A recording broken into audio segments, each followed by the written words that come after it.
Hello my dear green fingers! For today's video ay feeling tubero po tayo.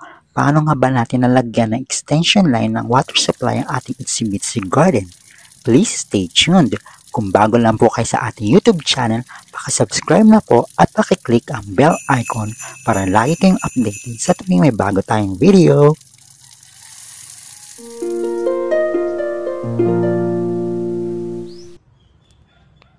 So guys, ito yung GIT or yung bakal na T na kailangan na nating palitan ng PE compression fitting kasi kalawangs na siya at dito tayo magdudugtong ng extension ng linya ng tubig at bagong gripo. Summer over there guys, may gripo dyan na kapag malakas yung ulan ay hindi natin magamit kasi walang bubong dyan, kaya naman maglalagay tayo ng extension dito. After maisara na natin ang gate valve, ay kailangan na natin tanggalin itong GIT at i-cut yung mga black pipe na nakakapit sa T gamit itong pipe cutter na nabili ko online. Super dali nitong gamitin guys. Sa pagputol nito, idikit lang natin sa may T at ayan, natanggal na natin. Ito po yung gagamitin natin pamalit na PE fittings na T, 1/2 din para sa ating black pipe. Make sure na kompleto yung mga spare parts niya at meron itong gasket or o-ring. Sundan lang natin or tandaan lang natin yung pagkakasunod-sunod ng spare parts. Gagamit din tayo ng elbow para sa gripo na ilalagay natin. Ngayon naman, susubukan natin ikabit tong T ng paganito. Make sure na hindi mapapasukan ng bato or lupa yung loob ng ating mga black pipe.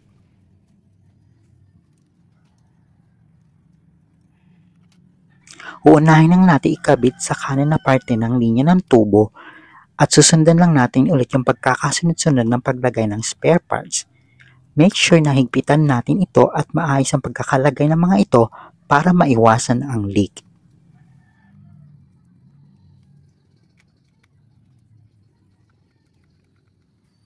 Dahil kapos na yung black pipe dito sa gitna, magdudugtong lang tayo ng PVC pipe na 1/2 din na may coupling.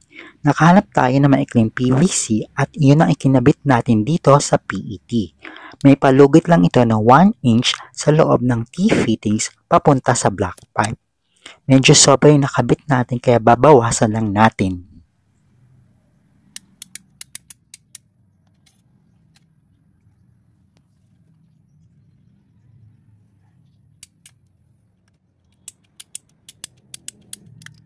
Subukan naman natin kung kasya yung PVC sa ating T.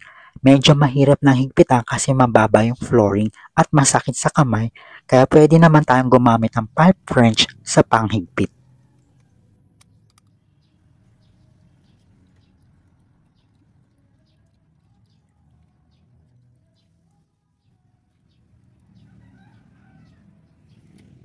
Ngayon naman, idugtong na natin itong extension na black pipe papunta sa ilalagay natin na bagong gripo. Ilagay lang natin ulit yung mga spare parts ng T. So medyo nahirapan tayo dito sa may PVC na dugtong natin kasi ayaw mawala yung leak kahit sobrang higpit na sa pagkakaikot natin at ginamitan ko na rin ng pipe wrench.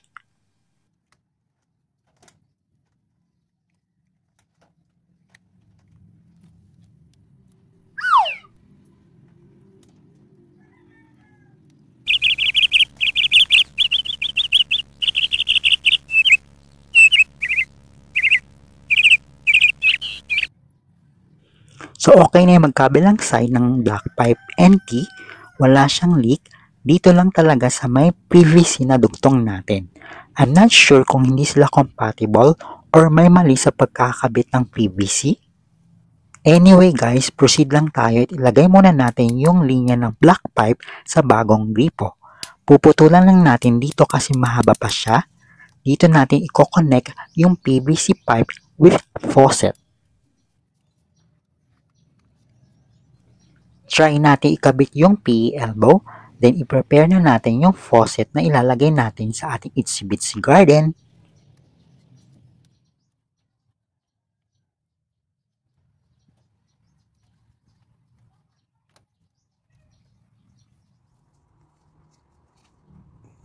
Ikabit lang muna natin itong gripo sa PVC elbow na may thread. So nilagyan lang natin ng Teflon. So lahat na yung ginagamit natin na fittings ay 1/2.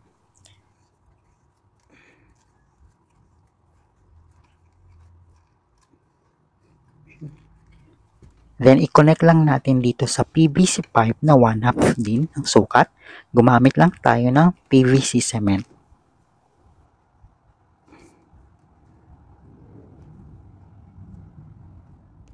Ito na po yung gripo na ilalagay natin at nahigpitan na natin, pero medyo mahaba pa itong PVC pipe kaya puputulan natin. Nilagyan ko lang ng tanda kung saan tayo magpuputol gamit yung ating pipe cutter.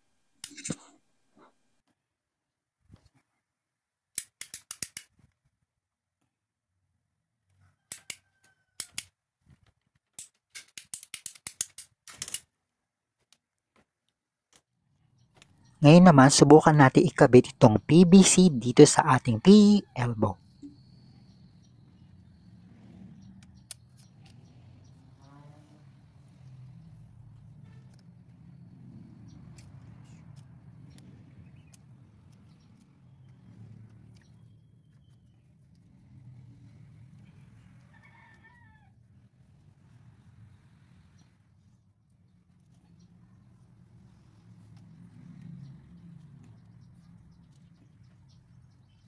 At dahil ayaw mawala yung leak dito guys, inulit ko na lang itong part dito sa may T, pinalitan ko na lang ng black pipe at tinanggal ko yung PVC na nauna nating inaikabit. And so far, nawala na yung leak.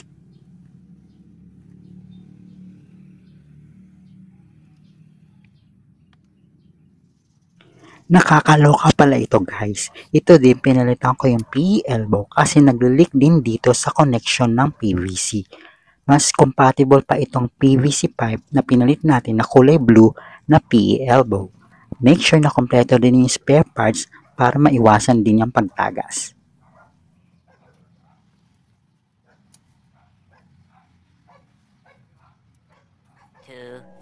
Years later. Ito na guys, finally, naikabit at maayos na natin na ilagay yung extension na linya ng tubig para sa ating Itsy Bitsy Garden. Kailangan ko na lang higpitan yung pagkakadikit ng tubo dito sa steel matting. Okay na din yung PET and elbow, wala na silang leak.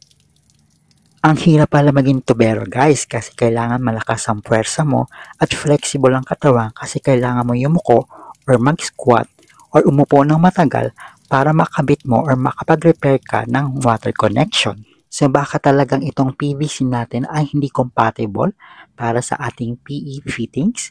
Comment lang po kayo for suggestions and corrections po. Yun lang guys, I'm so happy naka-accomplish tayo at may natutunan dito sa pagiging feeling tubero natin. Nagsilbi po itong workout para sa akin kasi pinawisan ako ng bongga. Maraming salamat po sa panonood. I hope nagustuhan niyo po itong episode at pakishare niyo po.